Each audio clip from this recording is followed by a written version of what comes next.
Mumbai Pune एक्सप्रेसवेवरील missing लिंकच्या बोगद्यात मध्यरात्री 1:20 सुमारास एक भीषण आणि काळजाचा थरकाप उडवणारा अपघात घडला। या दुर्दैवी घटनेत पिंपरी चिंचवडमधील वाकड येथील युवा उद्योजक तुषार वामन भूमकर यांचा घटनास्थळी जागीच मृत्यू झाला, तर एक जण गंभीर जखमी झाले।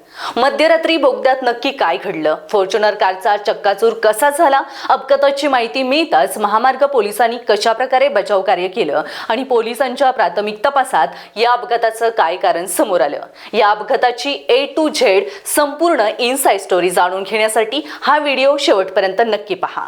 नमस्कार, मी प्रिया समीर आणि तुम्ही पाहताय स्टार महाराष्ट्र न्यूज। शुक्रवारी मध्यरात्री 1:20 सुमारास मुंबई पुणे एक्सप्रेसवेवरील मिसिंग लिंकच्या 9 किलोमीटर लांब बोगद्यात एक अत्यंत भयानक अपघात घडला। पिंपरी चिंचवडमधील वाकड येथील युवा उद्योजक तुषार वामन भूमकर वय 35 हे आपल्या 4 मित्रांसह फॉर्च्युनर कारने पुण्याहून मुंबईच्या दिशेने जात होते। बोगद्यामध्ये कारचा वेग प्रचंड असल्याने चालकाचं नियंत्रण सुटलं आणि भरधाव कारने पुढे जाणाऱ्या भाजीपाल्याच्या आयशर टेम्पोला पाठीमागून अत्यंत जोरदार धडक दिली। ही धडक एवढी तीव्र होती की आयशर टेम्पो थेट महामार्गावरच उलटला, तर फॉर्च्युनर कारच्या पुढील भागाचा अक्षरशः चक्काचूर झाला। तुषार भूमकर हे ड्रायव्हरच्या शेजारील सीटवर बसले असल्याने त्यांना सर्वाधिक गंभीर फटका बसला आणि दुर्दैवाने त्यांचा घटनास्थळीच मृत्यू झाला। कारमधील त्यांचा एक मित्र आणि टेम्पोचा चालक, क्लीनर असे एकूण 4 जण यामध्ये गंभीर जखमी झाले। सुदैवाने इतर 3 मित्र सुखरूप आहेत। बोगद्यात मध्यरात्रीच्या शांततेत झालेल्या या भीषण धडकेच्या आवाजानं संपूर्ण परिसर हादरला। मागून येणाऱ्या इतर वाहन चालकांनी तातडीने गाडी थांबवून महामार्ग पोलीस नियंत्रण कक्षाला फोन करून या भीषण अपघाताची माहिती दिली। माहिती मिळताच खंडाळा महामार्ग पोलिसांचे पोलीस उपनिरीक्षक भीमसेन शिकरे यांच्या नेतृत्वाखालील पथक रस्ते विकास महामंडळाची आपत्कालीन यंत्रणेसह अवघ्या काही मिनिटात घटनास्थळी दाखल झाले। पोलिसांनी कटर आणि स्थानिक साधनांच्या मदतीने चेंदामेंदा झालेल्या कारचे दरवाजे तोडून जखमींना अत्यंत काळजीपूर्वक बाहेर काढलं।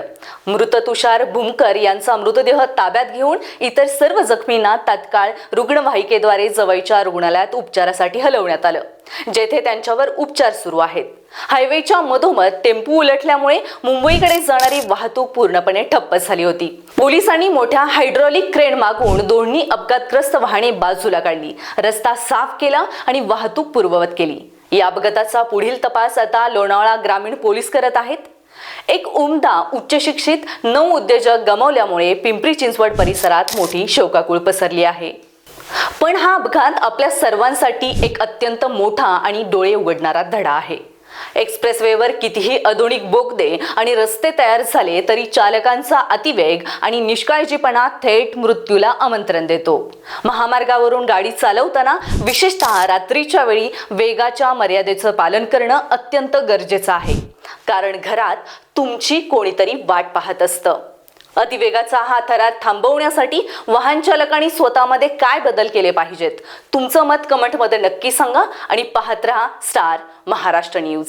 नवनवीन घडामोडी पाहण्यासाठी स्टार महाराष्ट्र न्यूजला सबस्क्राइब करा आणि ताज्या बातम्यांचे अपडेट मिळवण्यासाठी बेल आयकॉनला प्रेस करा आणि परिपूर्ण बातमीबरोबर रहा, इतरांपेक्षा एक पाऊल पुढे।